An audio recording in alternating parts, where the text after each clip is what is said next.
কড়াটা গরম হয়ে গেছে, এবার তেল দিয়ে দেবো। তেলটা গরম হয়ে গেছে, আলু পটল সব দিয়ে দেবো, একটু তেজপাতাও দিয়ে দেবো, ভালো করে নেড়ে নেবো।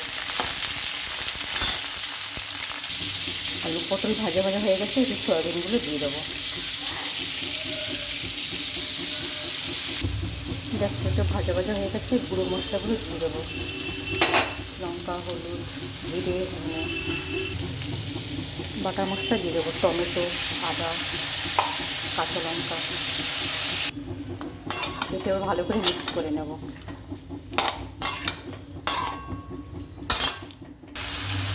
একটু নুন দিয়ে দেবো, তারপরে ভালো করে কষিয়ে নেব। তাই কষানো হয়ে এসছে, দেখ হয়ে গেছে, আলুটা সিদ্ধ হয়ে গেছে।